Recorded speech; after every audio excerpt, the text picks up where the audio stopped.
દિયોદરના વડિયામાંથી 10 kilo ચાંદીના દાગીના ગુમ, સેલ્સમેનની ગાડીમાંથી બેગ ચોરાઈ, પોલીસે તપાસ શરૂ કરી।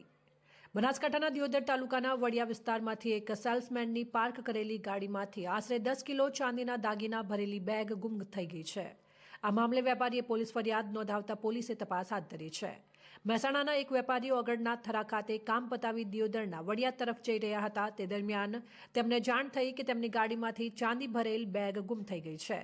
વેપારીની ફરિયાદના આધારે શરૂઆતમાં ઓગળના થરા પોલીસે ગુનો નોંધ્યો હતો। જો કે ઘટના સ્થળે દિયોદરના વડિયા વિસ્તારમાં આવતું હોવાથી કેસ દિયોદર પોલીસ સ્ટેશને ટ્રાન્સફર કરવામાં આવ્યો છે।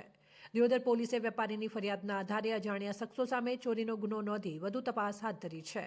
ચોરાયેલી બેગ કાળા રંગની હતી અને તેમાં આશરે 10 કિલો ચાંદીના દાગીના હતા। અહેવાલ રામજીભાઈ રાયગોર, બનાસકાંઠા।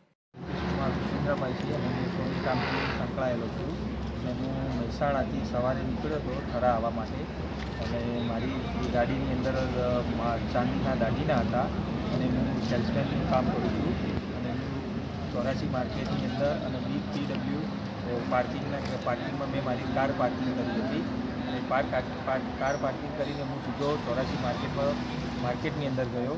માર્કેટની અંદર વેપારીનું મતલબ ચોકસીઓનું કામ મારે જે હતું કામ પતાવીને જ્યારે ગાડી તરફ પરત ફર્યો અને એના પછી હું ત્યાંથી ગાડી લઈને હું દિયોદર વડિયા ગામ ગયો અને ત્યાં મને ખબર પડી કે મારી ગાડીની અંદર 10 કિલો ચાંદીનો માલ જે થેલો હતો એ થેલો ગુમ થયેલો મને જાણ થઈ। એટલે હું સીધો દિયોદર ગામના વડિયાથી સીધો રવાના હું થરા આવ્યો અને થરાની અંદર હું પોલીસ સ્ટેશનની અંદર મેં જાણ કરી।